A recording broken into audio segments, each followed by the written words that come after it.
जी, तो आज इस वीडियो में मैं कुछ इंपॉर्टेंट फार्मूलाज आपको बताऊंगा। ये फार्मूलाज आगे जितने भी फंक्शन से रिलेटेड हमने डिफरेंट टाइप्स के फंक्शन पढ़ने हैं और उनको सॉल्व करने हैं, तो उस टाइम ये सारे फार्मूलाज यूज़ होंगे। मैं कोशिश करूंगा बीच में अगर टाइम सीन बना और इंपॉर्टेंट हुआ तो मैं इन फार्मूलाज के प्रूफ भी आपको कर दूंगा। अदरवाइज सिर्फ आपको ये फार्मूलाज वैसे याद करने हैं, और ये जिससे हम क्वेश्चन में अप्लाई करेंगे फार्मूलाज तो आपको अच्छे से याद हो जाएंगे। लेकिन अभी के लिए सिर्फ आपको मैं एक अलग से ये एक सेपरेट हिस्सा बना रहा हूँ फार्मूलाज के ऊपर सेक्शन, ताकि आप लोगों को एक बार फार्मूलाज का आइडिया हो जाए। क्योंकि जैसे हम क्वेश्चंस के बीच में फिर अचानक यूज़ करेंगे तो उस समय आपको ये कन्फ्यूजन ना हो कि ये कहाँ से आ गए। तो एक बार ओवरऑल मैं सारे फार्मूलाज को हल्का फुल्का बताऊंगा। उसके बाद जब ये सारे कंप्लीट हो गए, तकरीबन ये 10, 15, 20 के आसपास होंगे फार्मूला, उसके बाद हम क्वेश्चन स्टार्ट करेंगे। तो टॉपिक आज की क्या है? फार्मूलाज। ठीक है, तो नंबर 1 जो है वो हमारे पास ट्रिग्नोमेट्री की एक है फार्मूला, और वो हाइपरबॉलिक फॉर्म में साइन हाइपरबॉलिक एक्स। ठीक है, इसका फार्मूला आपने याद रखना है। इसका फार्मूला है e की पावर x माइनस ई की पावर माइनस एक्स ओवर 2। ठीक है, कैसे बना ये मैंने आपको फिर कह रहा हूँ एक बार कि मैं इसके प्रूफ्स आपको बाद में अलग से करवा दूंगा। तो अभी के लिए सिर्फ आपने वैसे इनको याद रखना है। साइन का ये है तो कॉज का क्या होगा? Cause hyperbolic x। तो इसका फार्मूला कुछ इस तरह हो जाएगा, सिर्फ एक प्लस का सिंबल चेंज होगा, बाकी सारा का सारा सेम। ये देखें, ये ऐसे ही सारा नीचे 2, सिर्फ यहाँ पे क्या आ जाएगा? प्लस आ जाएगा। ठीक है, तो ये बन गया कॉज हाइपरबॉलिक का फार्मूला। अब साइन ओवर कॉज, ठीक है, हम सबको पता है कि sine hyperbolic x over sine over cos क्या होता है? टेन होता है। तो ये क्या बन गया? Ten hyperbolic x. ठीक है, तो इसका फार्मूला फिर क्या बन जाएगा? 2 और 2 जो हैं वो दोनों आपस में कट जाएंगे, तो जो हमारे पास बचेगा वो आ जाएगा टेन वाले फार्मूले में ऊपर आ जाएगा माइनस वाला हिस्सा, और नीचे कितना आ जाएगा? प्लस वाला हिस्सा। ठीक है, तो ये मेरे पास आ गया टेन हाइपरबॉलिक एक्स का फार्मूला। ये तो ट्रिग्नोमेट्रिक हो गया। इसके अलावा आपको एक फंक्शन है इवन और ऑड फंक्शन का, आपको एक आइडिया होना चाहिए। इवन फंक्शन जो होते हैं, इवन फंक्शन और ऑड फंक्शन, इन दोनों का सिर्फ आपने अभी फ़िलहाल के लिए सिर्फ ये याद रखना है कि जो इवन फंक्शन होता है उसमें अगर हमारे पास इनपुट x नेगेटिव हम वैल्यू ऐड करें तो फिर भी वो हमारे पास क्या आता है? पॉजिटिव के बराबर आता है। ठीक है, मीन्स कि अगर हमने यहाँ पे पॉजिटिव वैल्यू ऐड की फिर तो पॉजिटिव ही आएगा, लेकिन अगर नेगेटिव ऐड करते हैं तो क्या आएगा? हमारे पास पॉजिटिव आंसर आएगा। लेकिन ऑड वाले सीन में क्या होता है? ऑड वाले सीन के अंदर अगर हम नेगेटिव वैल्यू ऐड करते हैं तो और उसके बाद इसको सॉल्व करते हैं तो सारा सॉल्व होने के बाद नेगेटिव साइन बाहर आ जाता है और बाकी फंक्शन वैसे का वैसे आ जाता है। ये एक डिफरेंस आपने याद रखना है कि इवन फंक्शन के अंदर जब नेगेटिव वैल्यू को एज ए इनपुट हम ऐड करते हैं तो वो ख़त्म हो जाती है, जबकि यहाँ पे करते हैं तो नेगेटिव साइन बाहर आ जाता है। ठीक है, तो ये इवन और ऑड का कॉन्सेप्ट आ गया, और ये ट्रिग्नोमेट्रिक प्लस हाइपरबॉलिक जो हैं वो आपको मैंने बता दिए।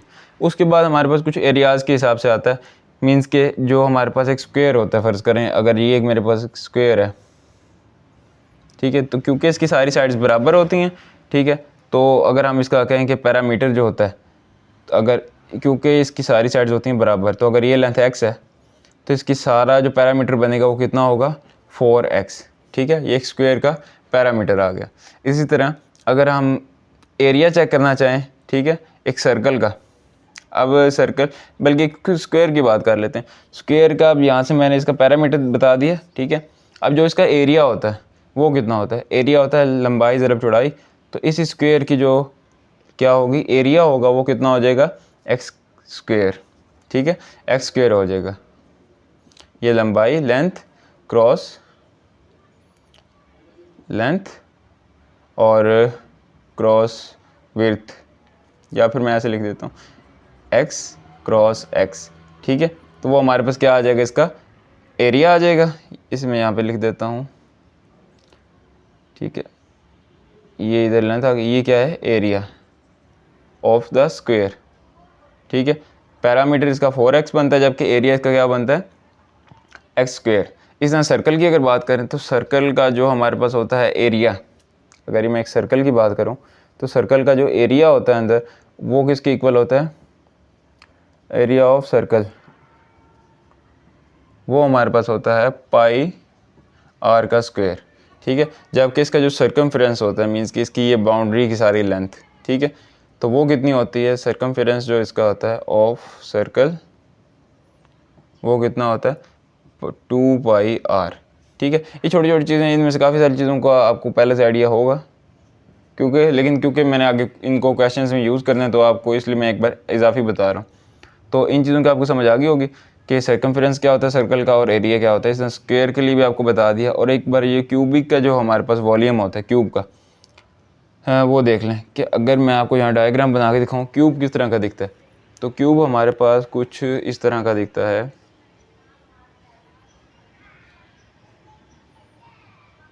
इस तरह, ठीक है। तो इसमें हमारे पास 3 लेंस आ जाती हैं। मैं यहाँ पे अलग से भी ड्रा करके दिखाता हूँ, इस तरह, ठीक है। या फिर ऐसे कर लेते हैं, इस तरह और इस तरह। ये आप कभी भी अपने किसी कमरे के कॉर्नर को देखें तो आपको ये 3 साइड्स पता चल जाएंगी कौन सी हैं। तो इसमें भी हमारे पास फिर क्या आ जाती हैं, अगर तीनों की साइड्स लंबाइयाँ सेम हो तो x और x। तो मतलब क्या है, क्यूब का जो वॉल्यूम होता है उसे हम क्या कहते हैं, लंबाई ज़रब चौड़ाई ज़रब ऊंचाई। तो वो कितना बन जाता है x की पावर 3। ठीक है, तो किसी भी क्यूब का जो वॉल्यूम होता है वो कितना होता है x की पावर 3, x क्यूब। ठीक है, इन सारे फार्मूलाज की आपको उम्मीद करता हूँ समझ आ गई होगी। वॉल्यूम भी हो गया, क्यूब भी हो गया, सर्कल भी हो गया, इवन ऑड भी हो गया और ट्रिग्नोमेट्रिक भी फंक्शन हो गया। इसके बाद मैंने आपको कंपोजिशन फंक्शन बताया था, जिसमें मैंने आपको बताया था कि f of x composition function में क्या हो जाता है, दो फंक्शंस आपस में क्या हो रहे होते हैं, कंबाइन हो रहे होते हैं। तो ऐसे भी लिख सकते हैं और इसको कैसे लिख सकते हैं, इस तरह भी लिख सकते हैं। ठीक है, f ऑफ x। तो इनको फिर मैं ऐसे भी लिख सकता हूँ कि इज इक्वल टू, ठीक है, तो ऐसे भी लिख सकते हैं। तो ये कंपोजिशन फंक्शन का एक आइडिया था कि कंपोजिशन फंक्शन को, सॉरी मैं ये ऊपर लिख देता हूँ, फिर यहाँ से इन दोनों साइड्स को अगर हम इक्वल कर लें तो ये हो जाएगा इस तरीके से। ठीक है, तो ये हमारे पास आ जाता है कंपोजिशन फंक्शन का कॉन्सेप्ट। तो ये ऑलमोस्ट मैंने अभी आपको काफ़ी सारे फार्मूले बता दिए हैं, मज़ीद कुछ हैं वो मैं इनको रेज करके फिर आपको वो बताता हूँ। उम्मीद करता हूँ इनमें से काफ़ी सारे आपको पहले समझ पता होंगे, और जो उनसे नहीं भी होंगे उनको एक बार आप अभी देख लेंगे तो आपको समझ आ जाएगी। इसके बाद हम नेक्स्ट मूव करते हैं। इसके बाद कुछ फार्मूलाज जो हैं वो लिमिट से रिलेटेड है, मीन्स के फंक्शन के साथ जब हम लिमिट को भी अप्लाई करते हैं तो उस टाइम वो फार्मूलाज होते हैं वो अप्लाई होते हैं। ठीक है, उनमें से एक चीज़ हमेशा याद रखनी है कि हमारे पास एक फंक्शन जो है, अ फंक्शन इज़ कंटिन्यूस, वो फंक्शन f कर लेते हैं, इज़ कंटिन्यूस। वो कंटिन्यूस कब होगा, एट सी पॉइंट पे, सी एक कोई भी पॉइंट है फंक्शन, उस पॉइंट पे क्या है, कंटिन्यूस है, इफ़ इट सेटिस्फाई 3 कंडीशंस। ठीक है, 3 कंडीशंस।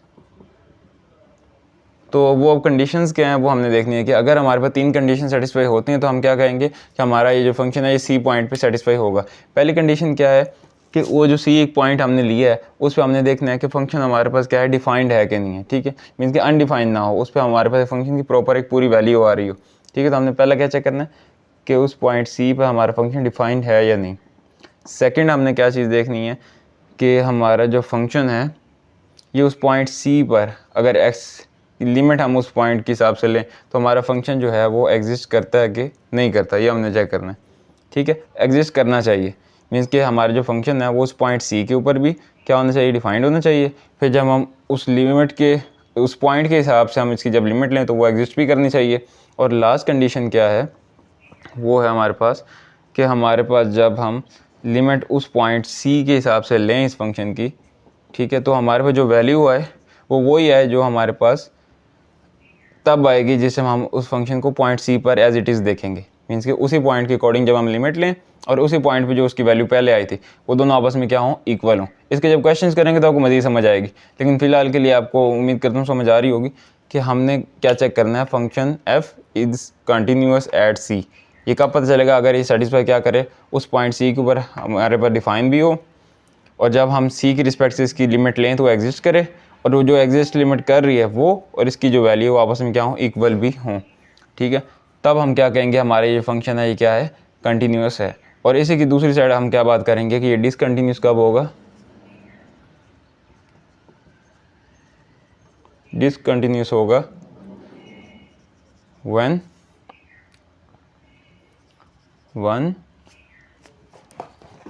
वन और मोर कंडीशन इज नॉट सेटिस्फाइड। ठीक है, वन और मोर कंडीशन आर नॉट सेटिस्फाइड। ठीक है, तो ये चीज़ को ध्यान में रखना है कि फंक्शन हमारे पास किसी भी पर्टिकुलर पॉइंट पे कंटिन्यूस कब होता है और कब नहीं होता।